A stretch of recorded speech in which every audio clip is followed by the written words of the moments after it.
It wasn't an attack. I was just Yeah, it was just speaking some truths. Some people, though, the truth hurts sometimes, and everybody, particularly people who watch your IFL TV, will realise all Eddie does is jump in front of the camera. Just his phone. You got six messages on your phone now. Come and film me. I've got something to talk about. I might have bought a new car or do this or that. You know, I'm sick of it. You know, in the time out, I was out of boxing. You know, you want to keep up to date with what's happening in boxing. All I could keep up to date with is what's happening in Eddie Hearn's life, and I generally couldn't care less.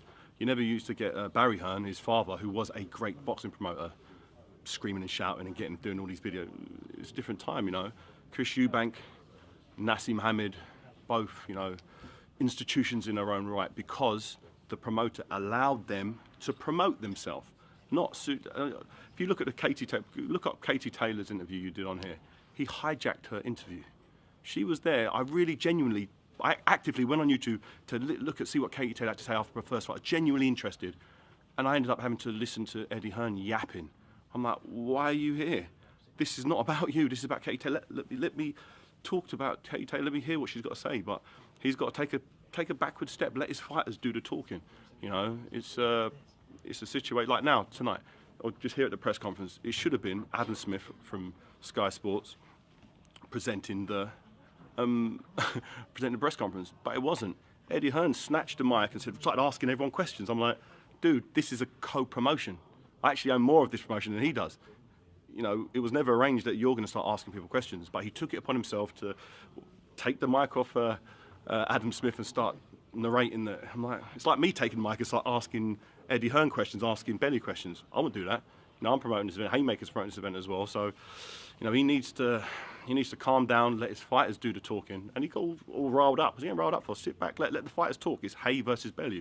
It's got nothing to do with Eddie Hearn. But this fight is, you know, Eddie, this is Matchroom versus Haymaker. This is Dave Caldwell versus Shane McGuigan. And this is Bellew versus Haye. And that side are going to all end up finished after this fight. He said in the press conference he is giving you the payday here. Okay, he fought last time with Danny Bellew at Echo Arena. It wasn't even half full. I was there. I commentated on it. It wasn't even half full. Did no numbers on TV. It was free to air on Sky. It was terrible.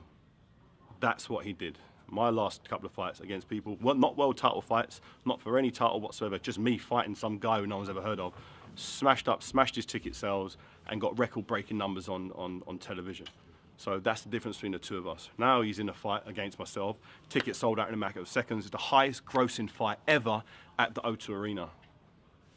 Is that about him? No, it's me. You know, so he needs to realise that this whole situation, his percentage that he takes from this fight is going to be more than anyone else has ever got. So he needs to realise that, you know, I'm doing him a favour fighting on Sky. I'm doing him a favour. It makes him look good to Sky, being a co-promoter in this fight. You said in the press conference you want to and will end Matchroom after you beat Tony Bellew. You'll beat Anthony Joshua. I'll beat Anthony Joshua, and I'll sign a bunch of fighters to beat all of his other champions as well. Just finish off Matchroom. I'm bored of them. Until Barry comes back, until we've got a real promoter who actually genuinely cares about his fighters.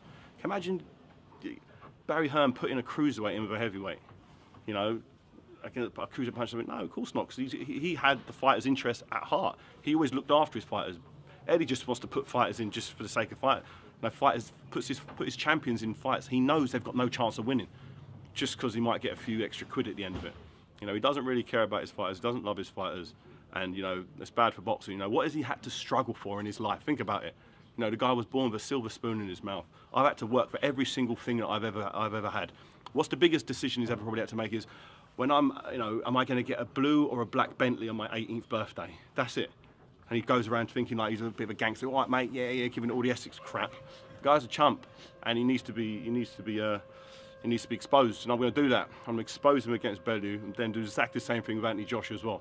We notice Anthony Joshua ain't been chatting my name, because deep in his heart, he knows what I'm about. He understands boxing. Eddie Hearn as well also swerves me. He talks about every other fighter. He'll fight Klitschko, he'll fight Wilder, he'll fight Louis Ortiz. But he doesn't mention my name because he knows what will happen. Everybody deep down knows what will happen. But when but Sky at some stage is going to say, I tell you what, you know, we're claiming that Joshua's the best in the world. He's the world champion. You know, there's no more Molinas out there. You know, Molina got knocked out by Areola in one round. You know, Molina got knocked out by, you know, Deontay Wilder, who had a broken hand. You know, obviously, and he's going to drill him in a couple of rounds, but there's only so many of those you can have before people start getting bored of it. So they're going to say, what about Haye versus Joshua? Seems like it would be the biggest heavyweight fight pretty much ever, numbers-wise. But we'll see. After I've drilled out and smashed the bell end to pieces, then we'll see how brave Eddie will be with his other little ace. Aside from people coming up to you in the street telling you they want you to knock Tony Bellew out, why are you taking this fight? That's basically it, really. That it's a They fight say you're taking it for money. Yeah, of course, the money. Listen, no one does it for free.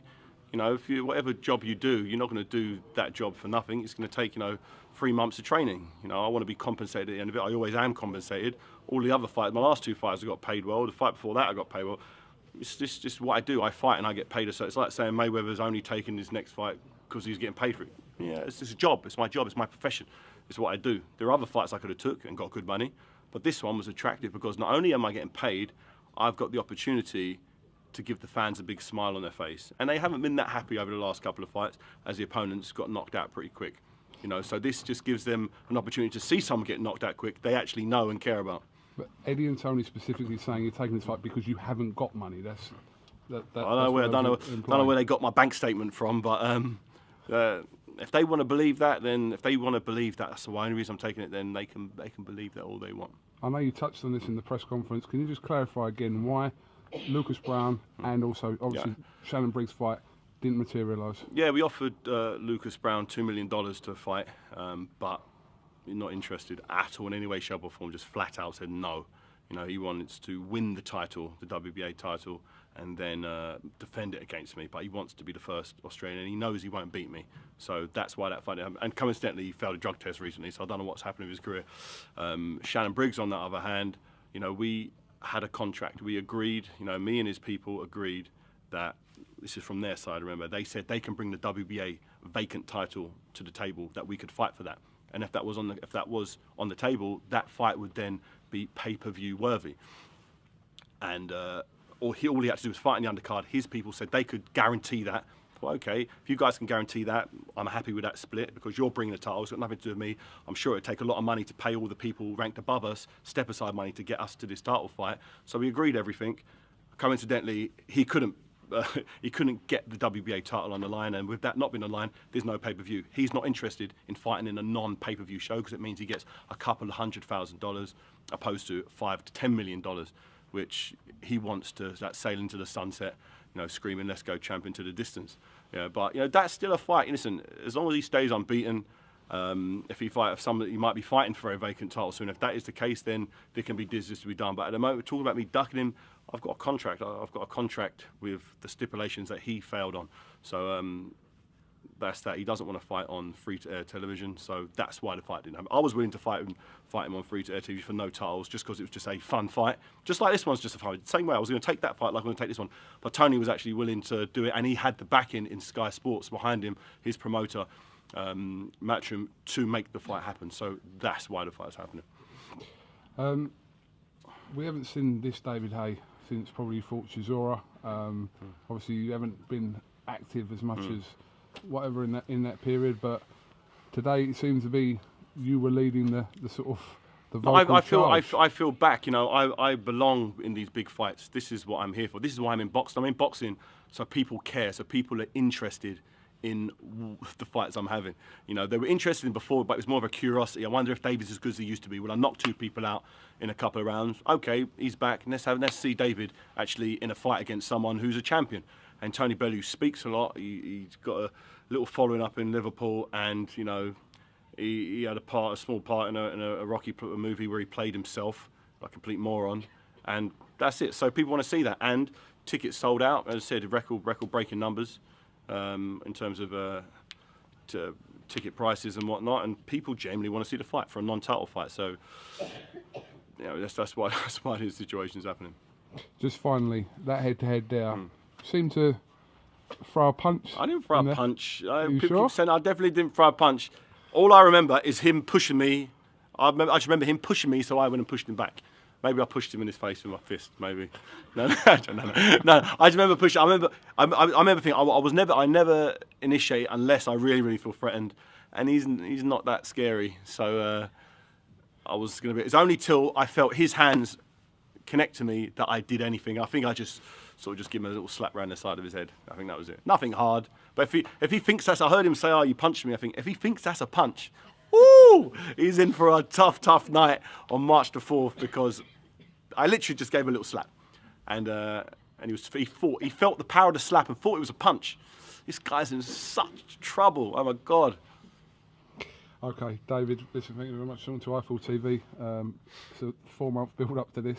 It's not that long. It's not that long. Stop exaggerating. Well, it is. 4 months between now and March the 4th. It's 13 and a half weeks. All right. 13 and a half weeks. 4 months. More like 3 months and some change.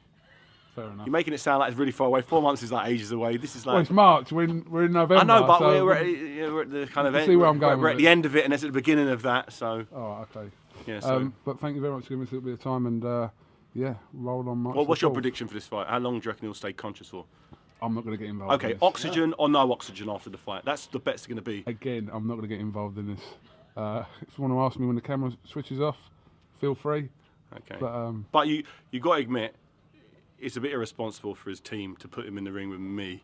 Okay, put it this way. Mark Demori, the guy I fought, the guy hadn't lost in 10 years. He apparently learned to fight on YouTube or whatever. Who cares? He was a sparring partner for Tyson Fury, and Tyson Fury says he's a tough guy. You know, he sparred with Lucas Brown loads and loads around, who also said he's a very tough guy. I hit that guy with 1 punch. He was unconscious. I then hit him with 3 punches after that, and he was asleep for 10 minutes. You know, his whole memory was wiped. Now, put Tony Bellew's head in where that fight, where Demori's head would be. His head would explode. You know when you see those snipers shooting a melon, it just goes. Pow! That's what would happen to his head. And those 3 punches that come in afterwards would just be hitting pure bits of melon. Yeah. That's what you need to get in your head. His head will literally explode. It's horrible. I'd like to say I don't want to do it, but you know everybody wants to see it, so it's not going to be nice. Not for him, and not for him anyway. It's going to be really horrible. But then again, he won't really remember it. So it's not like he's going to be a sustained beating. It's just going to be like lights out, and just then he'll wake up in hospital and go, "How'd I do? You kind of got knocked out with a jab, mate."